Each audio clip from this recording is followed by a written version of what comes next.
Telugu Desam party అభ్యర్థి వేమిరెడ్డి ప్రశాంత్ రెడ్డిపై గత 4 రోజులుగా అధికార పార్టీ నాయకులు చేస్తున్న విమర్శలు నియోజకవర్గంలో ఎదురవుతున్న విస్తృతమైన చర్చ నేపథ్యంలో తొలిసారిగా ప్రశాంత్ రెడ్డి పెదవి విప్పారు. ఇటీవల ఎమ్మెల్యే కృష్ణకుమార్ రెడ్డి ఆమెపై తీవ్ర స్థాయిలో ఆరోపణలు విమర్శలు చేసిన నేపథ్యంలో ప్రశాంత్ రెడ్డి వివరణ, ఆమె చేసిన ప్రసంగం, పరిచయం రాజకీయ ప్రాధాన్యతను సంతరించుకున్నాయి. తన భర్త నెల్లూరు పార్లమెంట్ అభ్యర్థి వేమిరెడ్డి ప్రభాకర్ రెడ్డితో కలిసి ఇవాళ కోవూరులో జరిగిన సమావేశంలో ప్రశాంత్ రెడ్డి మాట్లాడారు. అభ్యర్థిగా నారా చంద్రబాబు నాయుడు గారు నాకు ఇచ్చిన ఈ అవకాశాన్ని ధన్యవాదాలు తెలుపుకుంటున్నాను. నేను మీ ముందుకు నన్ను ఆశీర్వదించమని చెప్పి కోవూరు ప్రజల ముందుకు మీ ఆడపడుచుగా మీ ముందుకు వస్తున్నాను. మీ ఆడపడుచుగా మీ ముందుకు వచ్చేటప్పుడు నా పరిచయం మీకు అవసరమని నేనెవరో చెప్పాలనుకుంటున్నాను. నేను యాక్చువల్గా మా తల్లిదండ్రులది చిత్తూరు జిల్లా.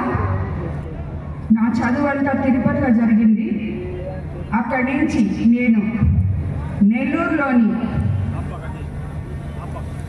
జిల్లాలోని నల్లపరెడ్డి శ్రీనివాసరెడ్డి గారి చెల్లెలు ఏ ఇంటికైతే కోడలుగా వెళ్ళారో అదే ఇంటికి నేను కోడలుగా వెళ్ళడం జరిగింది.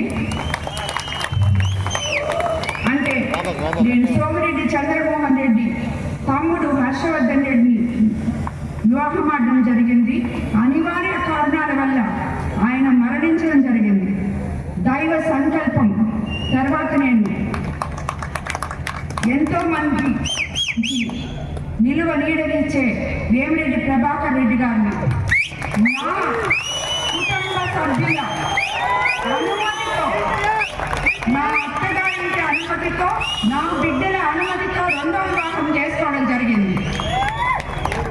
నేను మీ ఆడపడుచుగా మీ బిడ్డగా మీ దగ్గరికి వస్తున్నాను కాబట్టి నేనెవరో మీకు పరిచయం చేసుకునే బాధ్యత నాకుంది కాబట్టి నేను ఈ విషయం మీకు పరిచయం చేసుకుంటున్నాను.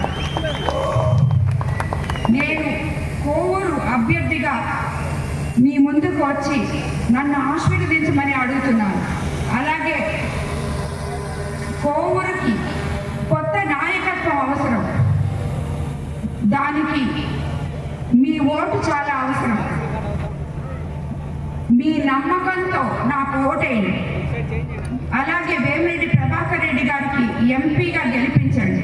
మేము ప్రజా సేవ కోసమే రాజకీయాల్లోకి వచ్చాం. డబ్బు సంపాదించడానికి రాజకీయాల్లోకి రాలేదు. మేము ఆల్రెడీ, నేను చెప్పకూడదు, మీకు అందరికీ తెలుసు మేము సేవ చేస్తున్నామని. ప్రజానాయకులుగా మీ వద్దకు వచ్చి ఇంకా సేవ చేయాలనే ఆలోచనతో రాజకీయాల్లోకి, ప్రత్యక్ష రాజకీయాల్లోకి అడుగుపెట్టిన నాయకులం మేము. కాబట్టి మీరందరూ ఆశీర్వదించి మీ అమూల్యమైన ఓటు నాకు ఏమని నన్ను మీ అందరిలో మీ కుటుంబ సభ్యురాలిగా ఒకటిగా చూడాలని కోరుకుంటున్నాను. అదేవిధంగా నేను మీకు ఒకటే మాట చెప్తున్నాను. మీకు అందరూ ఎవరైనా కానీ నా ఇంటికి ఎప్పుడైనా రావచ్చు. మీకు ఎటువంటి సమస్యలున్నా నా ఇంటికి రావచ్చు. నేను అందుబాటులో ఉండను అనే విషయాన్ని వదిలేసేయండి. మీరు ఎల్లవెళ్ళ నా దగ్గరికి రావచ్చు, మీ సమస్యలు తెలుపుకోవచ్చు. అదేవిధంగా మనం అందరం మన సమస్యలన్నీ తీరాలంటే చంద్రబాబు నాయుడు గారిని అందరం కలిసి కట్టుగా ఐకమత్యంతో ముఖ్యమంత్రిని చేసుకోవాలి.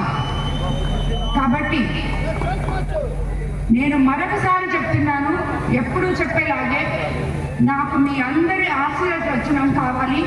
దానికి నేను మీకు అవినీతి రహిత, వివాద రహిత కోవూరు